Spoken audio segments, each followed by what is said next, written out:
Broadcasting from the campus of Ohio Northern University, you're listening to WONB Ada.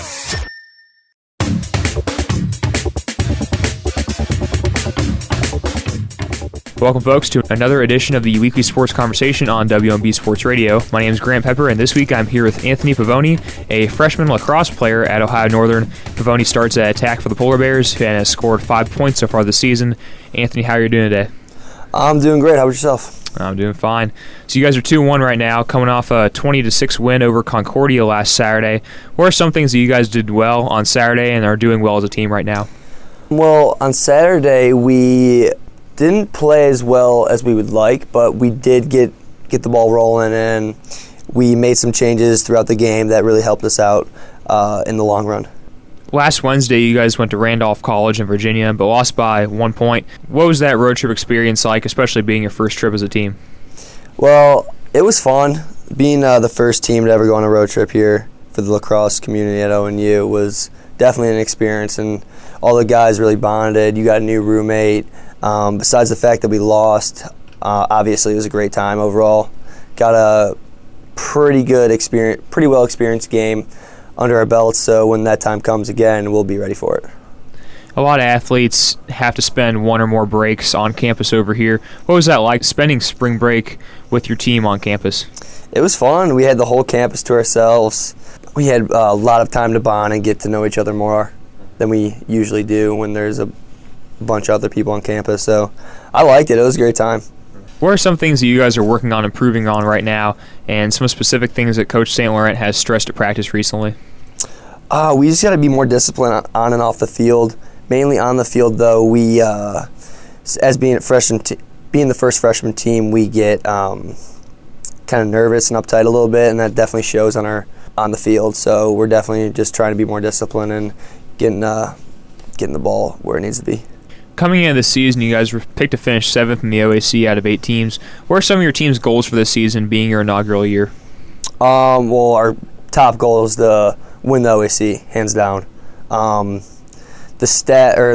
preseason rankings really doesn't matter to me or anyone else on the team, so I don't really think that's a big issue. I think our main goal is to win the OAC, and that's what we're going to try to do.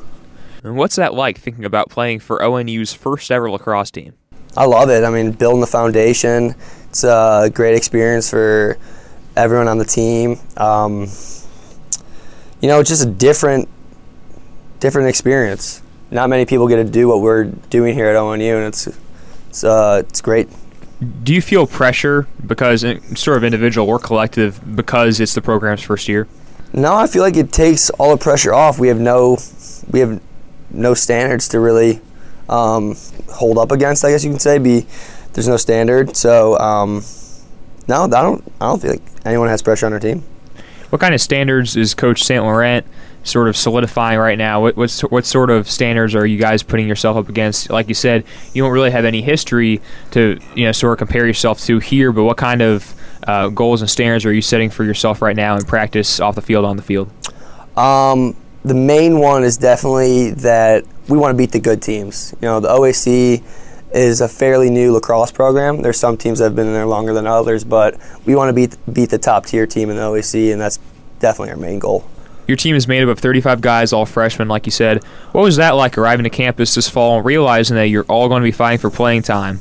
It was interesting, I guess you could say. It was just different to see the different styles of playing, and just to get a feel for one another and see, like, what do I got to do when this guy does that and everything else. It fell into place when fall ball was like getting to an end. So once fall ball was over, you knew what you had to do to improve and get the playing time you wanted. And I believe Coach St. Laurent said that you guys didn't play anyone in fall ball, you just practiced. Is that right? Yes, that's correct. What was that like? Because that seems like kind of a grind, having the whole fall just to practice like that. I liked it, honestly. It was mainly for our team to build some start of chemistry. So once we got into our actual season in the spring, we knew what we had in store for us, and with the team, we all knew what everyone was capable of doing. What's it like with the whole team living in the same building in the freshman dorms together? It's fun. It's a good time. What are some challenges that you guys have faced so far as a team made up of all freshmen? Some off-the-field incidents and as well as on the field. Going back to the discipline thing, we're all freshmen. I mean, there's so much that can be expected from us, so we're kind of playing our cards and seeing what happens as the experience rides on. You guys are the most geographically diverse team on campus with 13 states being represented on your roster. Can you talk about what that's like, having kids from all over the country on the team? Oh, there's insanely different amounts of styles of play. Like we said in our interview a few weeks back, I mean, there's East Coast play, West Coast play, Mid Coast play. I mean, it's just fun to see how other states play the game of lacrosse differently from you. Specifically, would you give some examples maybe of certain styles that kids from other states play like? Definitely a lot more finesse on the East Coast. That's where we have, New York, Maryland, and those guys. Ohio is more grittier. I wouldn't say tough because, to be a lacrosse player, you kind of have to be tough. But it's a lot less finesse, I guess you could say, but it kind of gets the job done just the same way, but kind of harder. And you guys are lacrosse is expanding too, really. You have a couple of players from Texas, one from Colorado. So is the game moving out west? Is that kind of what you're seeing right now? Yeah, definitely. At the D1 level, Denver was the first team to bring the championship out west. So it is definitely expanding with that, especially. So that's going to spark something out there. What are some examples of off-the-field cultural differences that have stood out to you, at least in the fall and winter here with the guys from different states? One thing I can really comment on is like the different slang from people from the East Coast, from the West Coast, Colorado, Texas. Just talk differently, and it's kind of funny to listen to and like look at and see what's different and like what means what and like how that means what you think it means, and it's just funny to see what other people have to say about that stuff. Mm-hmm. So most people will say that historically some of the country's most competitive lacrosse has been played on the East Coast. As an Ohio kid, did you feel like this fall at least you had something to prove playing on a team with some kids from out east? Definitely. I knew what I was capable of doing, and I just wanted to show those guys so then they would have respect for me as a player, because I know the East Coast guys they're good. East Coast is definitely the hot place for lacrosse, and that's where it started, so they definitely have, I guess, an upper hand. So I'm going to fire some quick questions at you about your teammates. Just respond as best you can. Who's the smartest?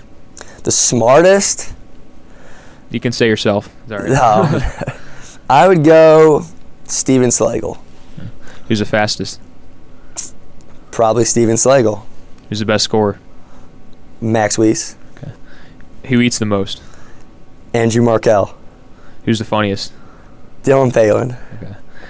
As a starter on this team, what are some of your strengths as a player? What do you bring to the table? I like to think that I bring to the table, what I most bring to the table is definitely my athleticism. Some people may agree, some people may not, but I think that's what I bring most to the table, I guess. Mm-hmm. What are some things that you believe you need to improve on at this point?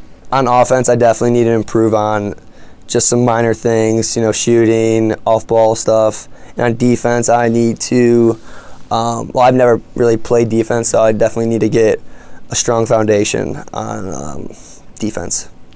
As a lacrosse player, and for people who might not know as much about the sport in general, is that something you have to focus on, is being able to play on both sides of the field, or is it more like football where you're really only going to play and attack your whole career maybe?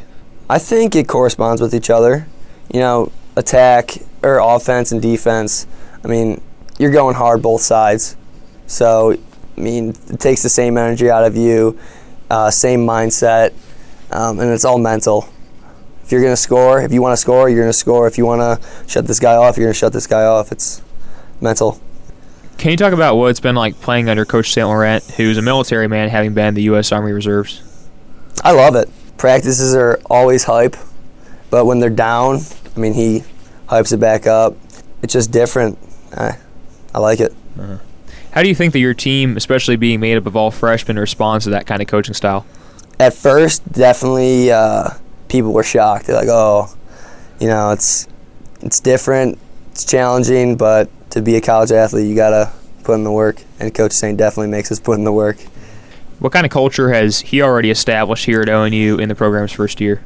He definitely set a standard as the first program, and that standard's pretty high. As I said, we want to win the OSC this year, and it's doable, but we just got to live up to the standard.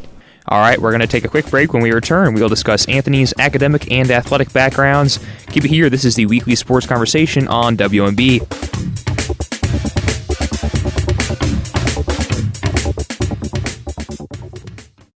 If you own a gun, you have a full-time responsibility. When you aren't using it, be sure it can't get into the hands of curious children, troubled teenagers, a thief, or anyone else who might misuse it. Your family, friends, and neighbors are all counting on you.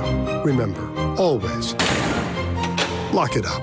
For more information on firearms storage safety, visit ncpc.org. This message brought to you by the National Crime Prevention Council, the Bureau of Justice Assistance, and the Ad Council. You are listening to the Weekly Sports Conversation. Yeah, I'm pretty sure that's right. We're really just over here talking sports. Blah, blah, blah. Here on WMB Sports Radio.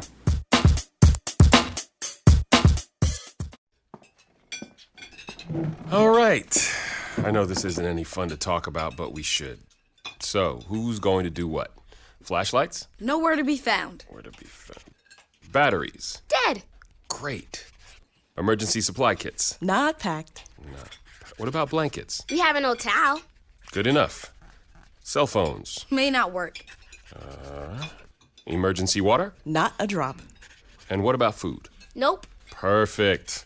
We all know where we're meeting if we're separated, yeah? The library. Aunt Joan's house. The bus stop. Great. And I'll be waiting here wondering where you all are. Sounds like we don't have a plan. Who's up for mini golf? Winging it is not an emergency plan. Make sure your kids know what to do during an emergency. Who to call, where to meet, what to pack. Visit ready.gov/kids for tips and information. A public service announcement brought to you by FEMA and the Ad Council.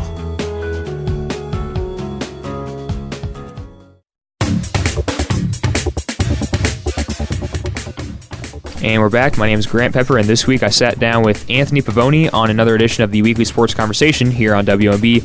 Anthony is a starter on the men's lacrosse team here at ONU, the inaugural Polar Bear lacrosse team. So, Anthony, your hometown is Bainbridge, Ohio. What's your favorite thing about your hometown? I don't know. That's a tough question. I like the friends I've made. My 18 years there. Everyone's a good person there, honestly. Bainbridge is a good place to grow up. Mm-hmm. So can you talk about why you decided to come to ONU? Two main reasons why I came to ONU was definitely because of education. I'm a business major, and the business school is definitely recommended. And coaches, Coach Saint, Coach Wilfong, Coach Miller, definitely made me want to come here. On my visit, it was -2 degrees. Me, Coach, my dad, an advisor, and myself were just walking around this campus, -2 degrees on your guys' winter break, and he persuaded me to come here. Was that a hard decision to make, considering the fact that St. Laurent and ONU were starting a completely new program? Not really, because my high school assistant coach started his own, was in the same position as I am. He played at Washington Jefferson, and he loved it. He said it was the best experience of his life, and that was definitely a big influence on why I came here too. You're a business management major, like you said. Why do you want to go into that field, and what's your dream job? I kind of want to start my own company, but I'm not really sure yet what it's going to be. The idea has not hit me, but I definitely want to be my own boss someday and kind of take my life in my own hands, I guess. Mm-hmm. Did you play any other sports growing up, and then also how did you get into lacrosse? Yeah, I actually played baseball until 6th grade. Started lacrosse after that because they're both spring sports. I wrestled my whole life, played football up until freshman year, and I tried basketball, but was too short to play in high school. How has playing football and baseball maybe even impacted the way that you play lacrosse? Not so much baseball, but definitely football and basketball. Football is definitely the toughness aspect of it, and basketball brings out the defensive side. So I didn't really play too much basketball, so I'm not really too good at defense. Were there any role models that you had that influenced you in your lacrosse career? Yeah, definitely my high school coaches. They both played Division III lacrosse. Like I said, my assistant coach, Coach Lavery, definitely influenced me because he was in the same position as I am in now. And then my head coach was definitely there telling me like what I should do and how I should do, and definitely gave me my side of things so I can formulate my own opinion. What's your favorite part about playing lacrosse as a sport? It's fast. The game, it's so fast. I mean, it's just a different sport from anything else. You know, some sports kind of dip into one another, but lacrosse is just different. It's got everything, every sport. Lacrosse is growing rapidly in popularity across the country and is spreading to the Midwest at a quick pace. Is that exciting as a young player? Yes. Especially being at ONU, starting the first lacrosse program, it's insane how fast this is growing. I mean, especially in the Midwest, and it's getting farther and farther west too. Mm-hmm. It seems like there are a lot of stereotypes surrounding lacrosse players, especially amongst younger people. Is that something you agree with? To an extent. There's definitely your handful of lax bros, but I don't think we have any on campus here. Actually, I know we don't have any on campus here. You just can't fall into the stereotype. That's what it starts with. What's your response to some of those stereotypes, or maybe the people that hold some of those stereotypes that lacrosse players face, for those maybe not as educated about the sport as you? I really just ignore them. I don't really care too much. I mean, it doesn't really faze me, I guess. What are your long-term goals as a lacrosse player over 4 years here at ONU? I definitely want to win the OAC this year.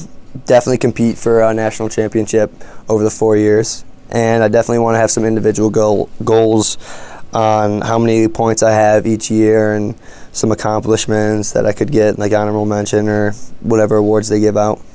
All right, that's all the time we have for today. Thank you, Anthony, for stopping by. Thank you.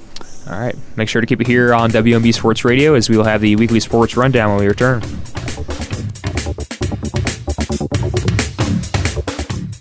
Women now make up 37% of the workforce, changing their role forever. Harvard Medical School has now opened its doors to new female applicants. The first woman is now in space. The majority of last year's doctorate degrees were earned by women. We've come so far, but our news is changing for the worse. More women die from heart disease and stroke than men, even though it can be prevented. Make a change at GoRedForWomen.org today. Brought to you by the Ad Council and the American Heart Association's Go Red for Women. Why is Connor having trouble focusing in school? Having trouble finding Connor's middle school? Would you like directions? No, why is Connor having trouble focusing in school? Finding lowest airfare to Istanbul. No, I'm tired of fighting with him over homework. Home, walk, restaurant. Need a review? No, I need help. He's very smart, but his mind wanders. He's disorganized. I think I understand. Oh, good. Finding best potatoes for French fries. No! Russet, fingerling, Yukon Gold. Why don't you understand me? Sorry, I was trying to show how Connor feels every day. Frustrating, isn't it? Redirecting to understood.org. For the 1 in 5 kids with learning and attention issues, this is what life can feel like. Explore understood.org, a free online resource about learning and attention issues, designed to help your child thrive in school and in life. Understood.org, because understanding is everything. Brought to you by understood.org and the Ad Council.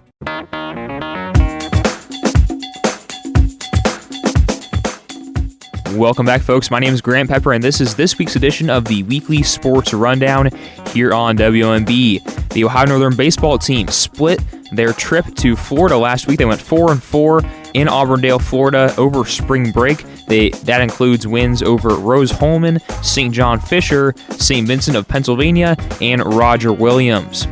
In their first victory of the year in Game 1, Ohio Northern beat Rose-Hulman by a score of 1-0. Senior pitcher Nick Eltzroth led the way for the Polar Bears as he scored the lone run and pitched a complete game. He went 2 for 3 in Game 1 and scored in the bottom of the 5th to give Northern the 1-0 lead. They would hold on to that and win that game by the same score.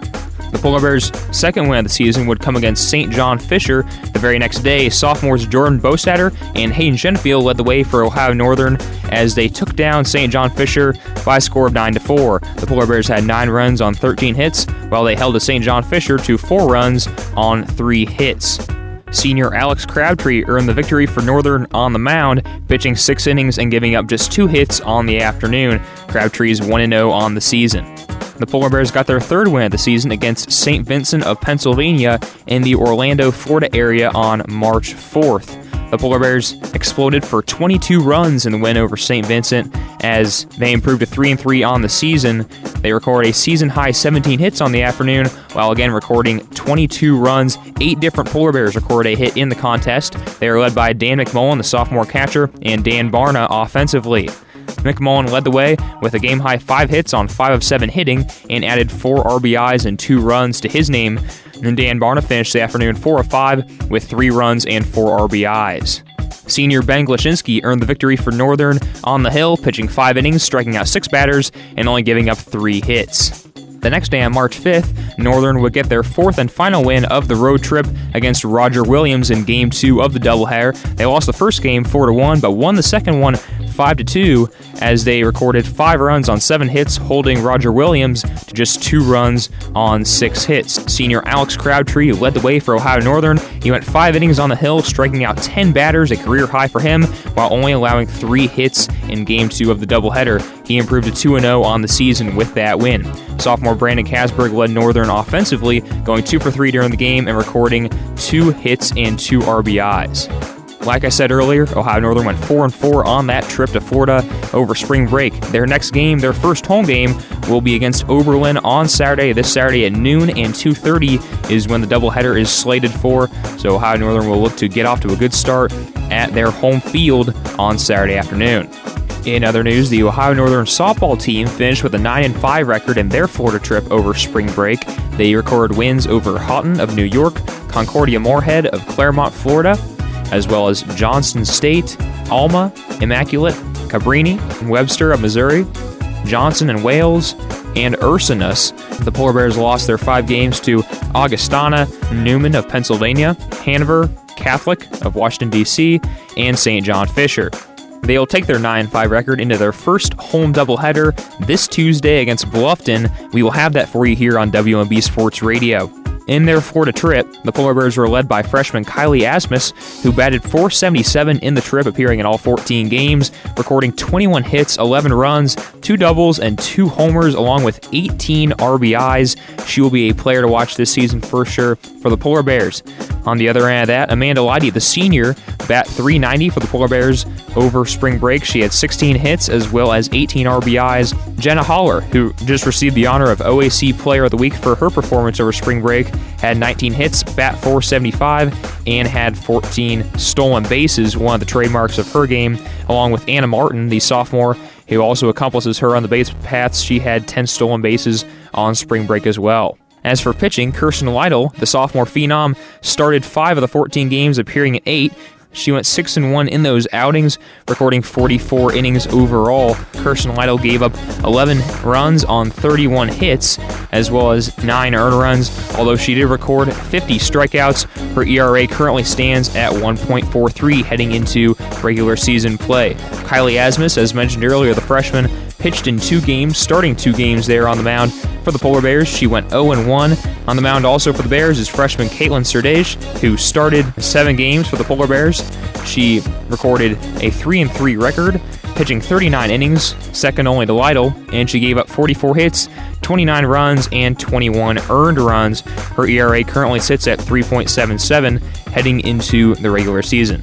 The Polar Bears will play 2 sets of home doubleheaders this week. Like I said, they will host Bluffton at 3:30 and 5:30 here on WMB Sports Radio on Tuesday night. We will have that 5:30 game for you here. On Sunday, they will host Case Western Reserve at 1 p.m. and 3 p.m. at home at ONU Softball Field. Thank you for listening to this week's edition of the Weekly Sports Rundown here on WONB. For all news and updates concerning Ada and Ohio Northern athletics, keep it here on WONB Sports Radio.